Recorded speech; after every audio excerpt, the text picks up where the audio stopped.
St. George International School CBSE with IIT NEET coaching. AC campus, swimming pool, indoor and outdoor games, pre-KG to grade 2 అడ్మిషన్లు జరుగుతున్నవి. నమస్తే అందరికి, welcome to Suman TV Karimnagar. నేను మీ స్నేహ. ఈ రోజు మనతో పాటు మన స్టూడియోలో ఉన్నారు డాక్టర్ బిఎన్ రావు గారు. డాక్టర్ బిఎన్ రావు హెల్త్ ఫౌండేషన్ యొక్క chairman and founder, past IMA state president. అదే విధంగా సార్ ఒక మంచి రచయిత, దాంతో పాటుగా రాజకీయ సామాజిక విశ్లేషకులు. ఈ మధ్య కాలంలో ఇటీవలే జరిగినటువంటి పరిణామాలపైన కవిత గారి యొక్క లిక్కర్ స్కామ్ కానివ్వండి, కేజ్రీవాల్ గారి యొక్క లిక్కర్ స్కామ్ విషయంలో వాళ్ళు అరెస్ట్ అయి తీహార్ జైలుకి వెళ్ళినటువంటి ఈ పరిణామంలో సంచలనాత్మకంగా జాతీయ స్థాయిలో ఒక సంచలనం సృష్టించిన విషయమే కదా. సో ఈ విషయం మీద మనకు ఈ రోజు తెలియజేయడానికి మనీ లాండరింగ్, అదే విధంగా లిక్కర్ స్కామ్, వీటికి మధ్య ఉన్నటువంటి వ్యత్యాసం ఏంటి, అసలు ఈ తతంగం అంతా జరగడానికి మూలకాలన్నీ ఎక్కడి నుంచి అయ్యాయి అనే అన్ని విషయాలు కూడా డాక్టర్ గారిని అడిగి తెలుసుకుందాం. సార్ నమస్తే. సార్ నమస్తే. ఎలా ఉన్నారు సార్?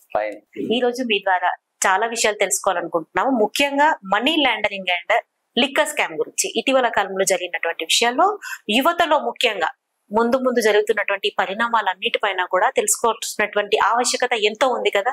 సో మీ ద్వారా ఈ విషయాలు తెలుసుకోవాలనుకున్నాం సార్. సార్ చెప్పండి, అసలు మనీ లాండరింగ్ అంటే ఏంటి? మనీ లాండరింగ్ కి సంబంధించి ఈ యొక్క నిరోధక చట్టాలు అనేటివి ఉంటాయి కదా, వాటి యొక్క ఆవశ్యకత ఏంటి?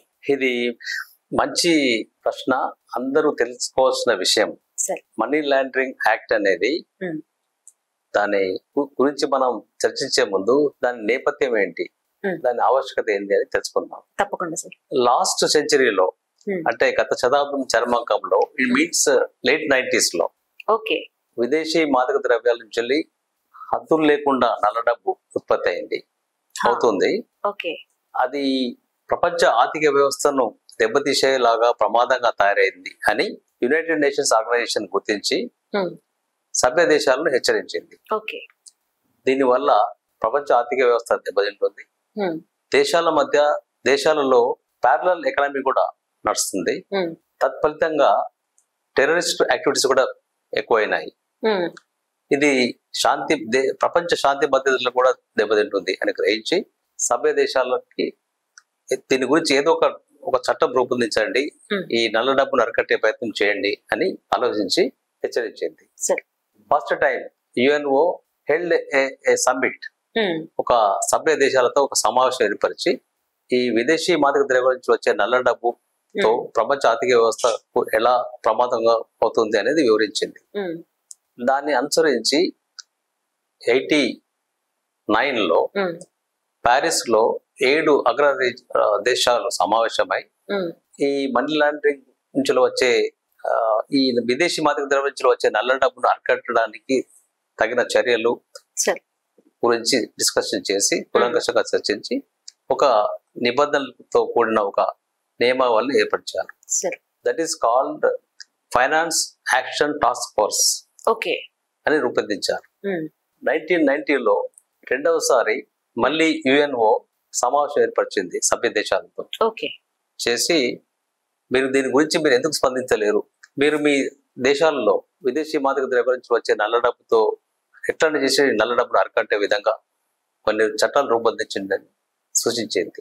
చిట్టచివరిసారిగా 1990లో జూలై 10th అన్ని సభ్య దేశాలతో అత్యవసర సమావేశం ఏర్పరిచి చాలా ఘాటుగా హెచ్చరించింది. అప్పుడు మన ఇండియా దానికి స్పందించి 2002లో విదేశీ ఈ మనీ లాండరింగ్ యాక్ట్ ను రూపొందించింది, పిఎంఎల్ఏ. అది 2005లో అమలులోకి వచ్చింది. ఈ మనీ లాండరింగ్ యాక్ట్ అనేది చాలా కఠినమైన యాక్ట్. ఇది దీని నేపథ్యం. తర్వాత ఏమైందంటే ప్రభుత్వ ఉద్యోగాలను కూడా ఈ పిఎంఎల్ఏ యాక్ట్ కింద తీసుకొచ్చారు. అదొక సవరణ జరిగింది. ఇంకొక ప్రమాదమైన సవరణ ఏం జరిగిందంటే, మామూలుగా 420 సెక్షన్ బెయిలబుల్స్ దాని అఫెన్స్ కూడా ఈ చట్టం కింద తీసుకొచ్చారు. అది ఇంకా ప్రమాదకరమైంది. సో వీటన్నిటిని నిరసిస్తూ ముఖ్యంగా ఏంటంటే ఇది వ్యక్తిగత స్వేచ్ఛను హరిస్తుందని, రాజ్యాంగం అభయం ఇచ్చిన ఎన్నో ఆర్టికల్స్ ఉల్లంఘించి ఈ చట్టం రూపొందించిందని చాలా మంది సుమారు 240 పిటిషన్స్ చేశారు. అయితే వారు ఆ పిటిషన్ లో లేవనెత్తిన ప్రధాన అంశాలు 3. ఒకటేమో ఈడీకి హద్దులు లేని అధికారాలు ఇచ్చారని, రెండవది బెయిల్ అనేది ఆల్మోస్ట్ ఇంపాసిబుల్, ఓకే, మూడవది ఏంటంటే నేర నిరూపణ భారణం అనేది ప్రాసిక్యూషన్ మీద కాకుండా ముద్దాయి మీదనే మోపారు. ఈ 3 తీవ్ర అభ్యంతరాలతో పిటిషన్ చేశారు. సో ఇప్పుడు జరిగింది ఏంటంటే పిఎంఎల్ఏ యాక్ట్ అంటే మనీ లాండరింగ్ యాక్ట్ యొక్క ఉద్దేశం వేరు, దాని నేపథ్యం వేరు. క్రమక్రమంగా ఈ గత 10 సంవత్సరాల లోపల ఎన్డీఏ ప్రభుత్వం వచ్చిన తర్వాత దాన్ని డివైడ్ చేసుకుంటూ వాళ్ళ రాజకీయ ప్రయోజనాల వైపు ఉపయోగించుకోవడానికి ప్రయత్నం చేశారు. జరిగింది అనేది స్పష్టం, దానిలో ఏమాత్రం అనుమానం లేదు. జనరల్ గా ఏంటంటే ముద్దాయి అనేవాడు నేరం రుజువయ్యేంత వరకు నిర్దోషి అని అనుకోవాలి. That is what the law says. కానీ ఈ మనీ లాండరింగ్ యాక్ట్ ఎట్లుందంటే నేరం మోపబడిన ముద్దాయి అతను నేరం రుజువు అంటే నేరం చేయలేదని రుజువు చేసేంత వరకు అతని ముద్దాయే అక్యూజ్డ్ గానే చూడాలి అనేది ఉంది. ఓకే, అంటే పూర్తిగా రివర్స్. అవును sir. So which is not really correct even from any point of law. ఇది జరిగింది. సార్ మరి ఈ యొక్క మనీ లాండరింగ్ సంబంధించి ఏదున్నా కూడా ఈడీకి క్వశ్చన్ చేసేటువంటి అధికారాలు ఇస్తుంటారు కదా, ఈడీకి అలాంటి క్రమంలో ఎంత మేరకి క్వశ్చన్ చేసేటువంటి రైట్స్ అనేటివి ఉంటాయి? ఎవరినైనా క్వశ్చన్ చేసేటువంటి హక్కులు ఉంటాయా వాళ్ళకి? ఒకవేళ ఉంటే ఎంత వరకు ఉంటాయి? వాళ్ళకి అదే చెప్పాను కదా, హద్దులు లేని అధికారం ఉంది ఈ యాక్ట్ కింద. వాళ్ళకు ఎంత అధికారం అంటే they can someone anyone. Okay, వారు ఎవరినైనా సమ్మన్ చేసి పిలవచ్చు. ఆ పిలువబడిన వ్యక్తికి నేరానికి సంబంధం లేకుండా కూడా పిలవచ్చు. ఓకే, అంటే నేరం చేశారనే కన్ఫర్మేషన్ లేకుండా ఆ నేరానికి సంబంధించిన విషయంగా కూడా మిమ్మల్ని క్వశ్చన్ చేస్తామని పిలవచ్చు.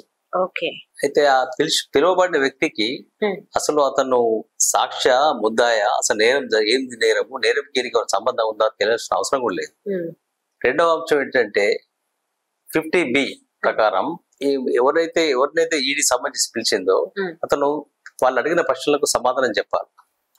సమాధానం చెప్పకపోవడం కూడా నేరం అవుతుంది. చూడండి ఎంత దారుణం. సో ఇది ఒక ప్రమాదకరమైన పరిస్థితి. మరి ఎందుకు సార్ అంటే అమెండ్మెంట్స్ ఏమి తీసుకురాలేదా? అమెండ్మెంట్స్ చేశారు, ఇట్లాంటి అమెండ్మెంట్స్ చేశారు. అంటే దారుణమైన ప్రమాదకరమైన అమెండ్మెంట్ చేశారు. 2018 లో Tarachand Shah versus union government of India కేసులో ఆ కేసు సందర్భంగా బెయిల్ గురించి సుప్రీంకోర్టు 2 బెంచ్ ధర్మాసనం ఒక తీర్పు ఇచ్చింది. ఈ బెయిల్ అనేది ప్రొవిజన్ అనేది చాలా కఠినంగా ఉంది, ఆల్మోస్ట్ ఇంపాసిబుల్ గా ఉంది. ఈ bail provision is actually violating article 14 and 21. కనుక ఈ బెయిల్ ప్రొవిజన్ అనేది అన్కాన్స్టిట్యూషనల్ కనుక రాజ్యాంగానికి వ్యతిరేకంగా ఉంది కనుక ఇది చెల్లదు అని తీర్పు ఇచ్చింది. దీన్ని కొంచెం రిలాక్స్ చేయాలి మనం బెయిల్ ఇచ్చే పరిస్థితి అని చెప్పింది.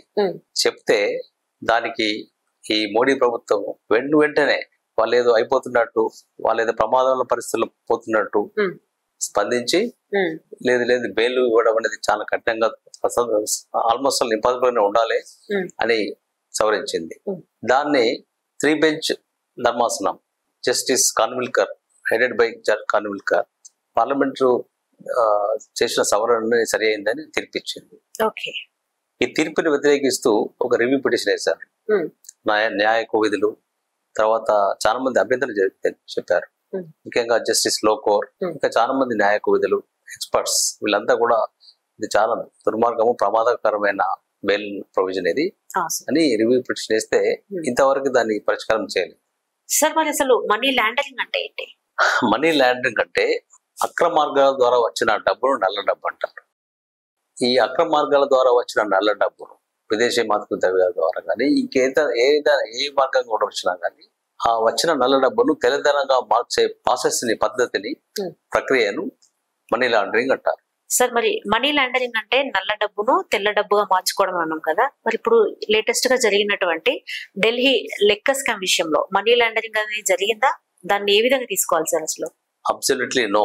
ఎందుకు అంటే ఈడీ ఆరోపణ ప్రకారం ఆరోపణ ఏం చేసింది, ఈ ఢిల్లీ లిక్కర్ స్కామ్ లో మనీ లాండరింగ్ జరిగిందని ఒక ఆరోపణ చేసింది. చేసి ఏమన్నది, ఆరోపణ చేసి ఈ ఢిల్లీ లిక్కర్ స్కామ్ లో మనీ లాండరింగ్ జరిగింది, 100 కోట్ల ముడుపులు ఆ పార్టీకి ముట్టింది అని ఫస్ట్ ఆరోపణ. రెండవ ఆరోపణ ఏంటి, ఇట్లాంటి డబ్బు ఆ party Punjab and Goa elections లో ఖర్చు పెట్టింది. Okay, so even as per ED accusation అంటే ఈడీ ఆరోపణ ప్రకారమే 100 కోట్ల ముడుపులు ఉంది. ఆ 100 కోట్ల ముడుపులను ఆ పార్టీ ఎలక్షన్స్ లో ఖర్చు పెట్టింది. అంటే అక్రమ అంటే నల్ల డబ్బు మళ్ళీ నల్ల డబ్బుగానే ఖర్చు చేయబడింది తప్ప ఎక్కడ వైట్ మనీ కాలేదు. It is not accounted to any bank. So thereby this money laundering act doesn't apply. అసలు ఈ మనీ లాండరింగ్ చట్టం అనేది ఇక్కడ వర్తించదు. అవును కదా, నల్ల డబ్బుగానే యూజ్ చేశారు అంతే. సార్ మరి అంటే ఢిల్లీ లిక్కర్ స్కామ్ జరగలేదంటారా? మీ ఒపీనియన్? ఢిల్లీ లిక్కర్ స్కామ్ జరిగిందా జరగలేదా అనేది ఇంకా నిరూపణ చేయాల్సిన బాధ్యత ఈడీ మీద ఉంది. అయితే అంటే దేశంలో చాలా మంది అనుకునేది ఏంటంటే, వాస్తవం కూడా ఏంటంటే, ఎన్డీఏ ప్రభుత్వం ముఖ్యంగా ఈ మోడీ ప్రభుత్వము ఈ దర్యాప్తు సంస్థలైన ఈడీని, సిబిఐని లేకపోతే ఐటీని ఉపయోగించుకొని రాజకీయ ప్రత్యర్థుల మీద, ప్రతిపక్షాల నాయకులను మీద భయపెట్టించి భయభ్రాంతులకు గురి చేసి వాళ్ళని లొంగదీసుకోవడము, లొంగకపోతే వాళ్ళని అరెస్ట్ చేయడము, వాళ్ళ మీద కేసులు పెట్టడం అనేది జరుగుతున్నది. అట్లాంటి ప్రక్రియలోనూ కూడా ఈ ఢిల్లీ లిక్కర్ స్కామ్ లో అరవింద్ కేజ్రీవాల్ అరెస్ట్ చేయడం అనేది ఒక భాగం. ఓకే, ఇదంతా ఒక రాజకీయ పరమైన కుట్ర అని అనుకోవచ్చు సార్? 100% కుట్రనే ఇది. ఎందుకు అనంటే, ఉదాహరణకి చూడండి, ఇప్పుడు రాజ్యసభ మెంబర్ ఆప్ పార్టీకి చెందిన సంజయ్ సింగ్ ను 6 నెలలు పెట్టారు ఈ స్కామ్ లో. తర్వాత చివరికి సుప్రీంకోర్టు కలగజేసుకొని ఈడీని చివాట్లు పెడితే తల దించుకొని నిర్దోషిగా ఈడీ నిలిచుంటే అప్పుడు బెయిల్ ఇచ్చారు. ఇంకా గమ్మత్ ఏంటంటే, ఇప్పుడు మొన్న ఈవెన్ టైమింగ్ కూడా, ఇప్పుడు అరవింద్ కేజ్రీవాల్ కు బెయిల్ ఎట్లా వచ్చిందంటే ఆ టైమింగ్ ఆఫ్ అరెస్ట్ దాని మీదే బెయిల్ ఇచ్చారు. సో దానికి ఇది actually it is a big slap on the ED. ఇది ఒక మంచి పరిణామం కూడా. అంటే అప్పటిదాకా కూడా ఈడీ ఏమనుకున్నదంటే, మాకే సర్వాధికారాలు ఉన్నాయి, మమ్మల్ని ఎవరు క్వశ్చన్ చేయలేరు. కానీ ఆ ఇంటర్మ్ బెయిల్, కండిషనల్ బెయిల్ ఏదైతే ఇచ్చారో ఆ సుప్రీంకోర్టు అరవింద్ కేజ్రీవాల్ కి, దాంతో తెలిసింది ఏంటంటే, మన దేశంలో ఉన్న ఏ సంస్థలైనా ఎవరైనా కానీ అందరూ కూడా సుప్రీంకోర్టు చెప్పిన న్యాయానికి, తీర్పుకే శిరసా వహించాలి. That is supreme court is the final. ఈ ఈడీ బీడీలు కాదు. ఈ విషయం మనకు కన్ఫర్మ్ అయిపోయింది ఈ కేసులో. సో ఇప్పటికైనా కూడా ఈడీ గానీ సిబిఐ గానీ ఇట్లాంటి కూడా వాళ్ళ రాజకీయ ఒత్తిళ్లకు లొంగకుండా, వాళ్ళ అధికారాలను దుర్వినియోగం చేయకుండా, అతిక్రమించకుండా, వాళ్ళ పద్ధతిలో ఒక పరిధిలో, ఒక పద్ధతిలో, ఒక పద్ధతి ప్రకారం కేసులు కంప్లైంట్ ఎవరైనా చేస్తే కూడా కేసులు అరెస్ట్ చేయడం కానీ, కేసులు ఫ్రేమ్ చేయడం కానీ చేయాలి తప్ప, ఏదో ప్రభుత్వం చేస్తుంది కనుక వీళ్ళు అరెస్ట్ చేయి, వాళ్ళు అరెస్ట్ చేయడం తప్పు. ఇంకా కూడా చూడండి, ఎవరైతే ఎంతో మంది ప్రతిపక్ష పార్టీల లీడర్లను, నాయకుల్ని, కొన్ని కంపెనీస్ ను మీద రేడ్ చేయించడం కానీ, కేసులు పెట్టించడం కానీ జరిగింది. ఎప్పుడైతే వాళ్ళు భయపడి బీజేపీ పార్టీ, ఎన్డీఏ ప్రభుత్వానికి భయపడి పార్టీలో చేరితే వాళ్ళంతా కూడా వైట్ కాలర్ అఫెండర్స్, అంటే బ్లాక్ కలర్స్ పోయి వైట్ కలర్స్. ఎగ్జాక్ట్లీ సార్, అంటే లేటెస్ట్ గా మనం చాలా చూసాం కదా, డైరెక్ట్ పార్టీలోకి ఒకళ్ళు కాదు, ఇద్దరు కాదు, ఎంతమంది. ఇప్పుడు సీఎం రమేష్, సృజన చౌదరి, ప్రఫుల్ల పటేల్, సువేంద్ర అధికారి, తర్వాత అతను హిమంత బిశ్వా అస్సాం చీఫ్ మినిస్టర్, వీళ్ళందరూ కూడా బీజేపీ ప్రజలుగానే వాళ్ళంతా ఋషులు, చాలా పవిత్రవతులు. అంటే కడిగిన ముత్యంలా వాషింగ్ నిర్మా పౌడర్ అంటారు కదా, అది ఇక్కడ కరెక్ట్ గా దీనికి మంచి ఉదాహరణ. దీని వల్ల వ్యక్తి యొక్క స్వేచ్ఛ అనేది హరించిపోతుంది కదా సార్, అన్నట్టుగా రాజ్యాంగం ఇచ్చినటువంటి హక్కుల్ని యూటిలైజ్ చేసుకోకుండా అయిపోతున్నాం కదా. సో దీనికంటూ ప్రొటెక్షన్ ఎలా సార్ ఇన్ ఫ్యూచర్ లో? నెక్స్ట్ వచ్చే భావి తరాల పార్టీలు కూడా, నెక్స్ట్ వచ్చేవి కూడా ఇవే నేర్చుకోవు అన్న ఇదేం లేదు కదా సార్?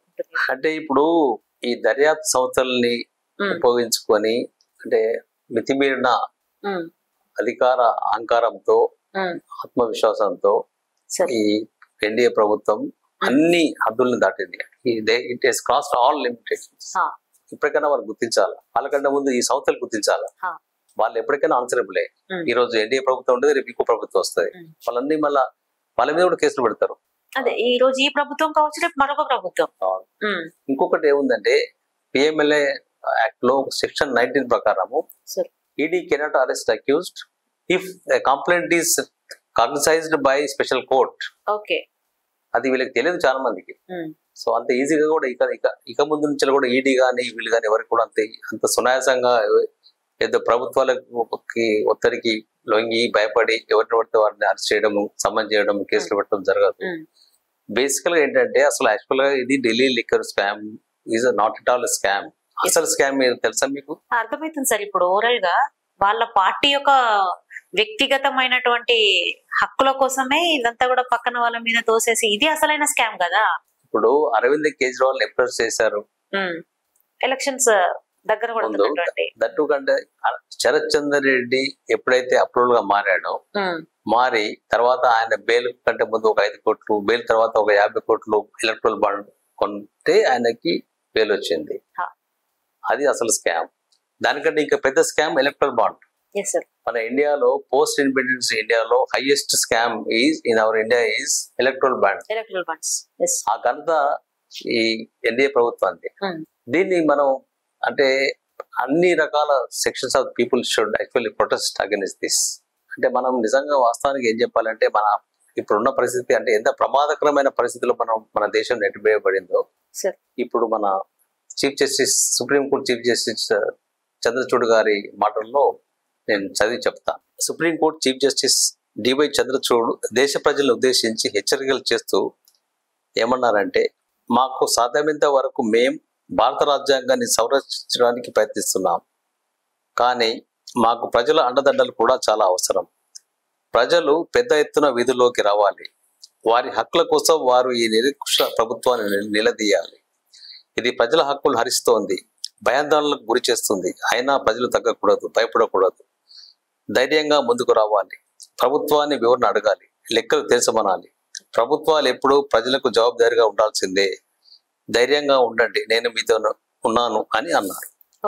అంటే దీన్ని బట్టి చూస్తే అంటే విషయం స్పష్టమైంది కదా. అవును సార్, ఓపెన్ గా ప్రజలకు ఇవ్వాల్సిన సందేశం. ఫస్ట్ ఆఫ్ ఆల్ ఏంటంటే ఇది ఢిల్లీ లిక్కర్ పాలసీ అనేది గవర్నమెంట్ కి సంబంధించింది.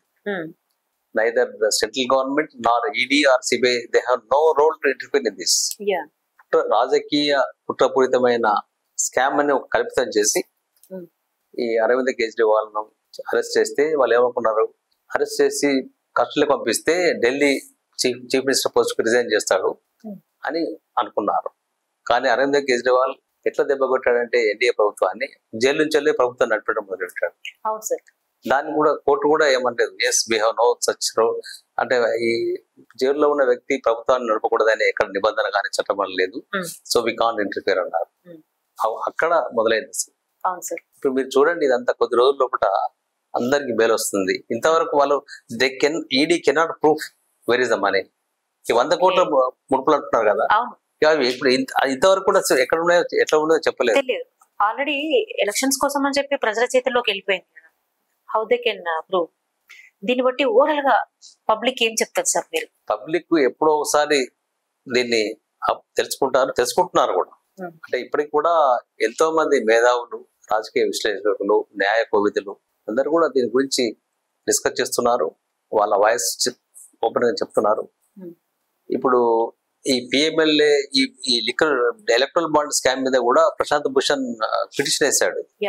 దానిలో ముందేంది, ఎవరైతే ఎలక్ట్రల్ బాండ్ కొంటారో వాళ్ళు పేర్లు చెప్పము అని చెప్పారు. కానీ చీఫ్ జస్టిస్ ఏమన్నాడు, supreme court no you have to reveal the names అంటే ఎస్బీఐ తప్పకుండా చెప్పాల్సి వచ్చింది. ఈ ఎన్డీఏ ప్రభుత్వం అనేది, ఈ మోడీ ప్రభుత్వం అనేది వాళ్ళకు అంటే ఆ పార్టీ ఫండ్స్ ని దానికి ఒక చట్టబద్ధం కల్పించి కొన్ని 1000 కోట్ల స్కామ్ జరిగింది. వీళ్ళకు అంటే ఏం మాట్లాడతారండి, అవినీతి లేదు, జరగలేదు, మేము చాలా కడిగిన ముత్యాలం అన్నట్టు మాట్లాడతారు. It's very wrong. Sir one more question, అసలు లిక్కర్ స్కామ్ అనే పేరు ఎందుకు పెట్టారు సార్? అంటే అక్కడ అసలు ఏం జరిగింది, ఆ పరిణామం ఎందుకు అసలు అది జరగాల్సి వచ్చింది? అంటే ఆ లిక్కర్ పాలసీలో ఒక ఆరోపణ ఏంటంటే ఢిల్లీ లిక్కర్ పాలసీ వల్ల అసలు ప్రభుత్వ ఖజానాకి ఎక్కడ ఏం నష్టం కాలేదు, చట్టబద్ధమైంది. అయితే అక్కడ ఆ లెఫ్టినెంట్ గవర్నర్ ఉన్నాడు కదా, ఎల్జీ, అది కేంద్ర ప్రభుత్వం సంబంధించిన వ్యక్తి. ఆయన ద్వారా ఒక ఎంక్వైరీ స్టార్ట్ చేశారు. ఇదంతా ప్లాన్డ్, అండర్ గ్రౌండ్ ప్లాన్డ్ చేసి ఒక స్కామ్ జరిగిందని చెప్పి వాళ్ళని అరెస్ట్ చేసి ఇట్లా జరిగింది అట్లా జరిగింది అని అంతా ఉట్టి. ఇంతవరకు కూడా అసలు ఒక్క 1 NP, ఒక రూపాయి కూడా వాళ్ళు they could not recover it. It's total false, bogus. Not that I'm trying to support anyone, but మనము ఒక బాధ్యత గల సామాజిక బాధ్యత గల వ్యక్తిగా as a citizen of India, this is my view, and I request all the related people to think of it and then seriously protest so that we can save our democracy. Okay sir, it's called overally political scam. 100%, 100% politically motivated scam. Yeah, so చూడాలి sir ఇంకా దేశ భవిష్యత్తు ఎలా ఉంటుంది అనేది. చాలా బాగా విశ్లేషించారు. Thank you so much sir. తెలియని చాలా విషయాలను కూడా తెలియజేశారు. నేటి యువత అంతా కూడా తెలుసుకోవాల్సినటువంటి ముఖ్య విషయాలు ఇవి. So thank you sir. మీ నుంచి మళ్ళీ ఒక మంచి కంటెంట్ తో మళ్ళీ కలుద్దాము. Thank you so much. So విన్నారు కదా, ఇది ఇవాల్టి content. Money laundering and liquor scam విషయంలో ఎలాంటి అవకతవకలు జరిగాయి, అసలు అది నిజమా కాదా, ఈడీ ఏంటి, వాళ్ళ అధికారాలు ఏంటి, వాళ్ళు ఎంతవరకు పనిచేయాలి అనే అన్ని విషయాల్ని తెలుసుకున్నాం కదా. మీ అందరికీ కంటెంట్ నచ్చిందని అనుకుంటున్నాము. థ్యాంక్ యూ సో మచ్ అందరికీ.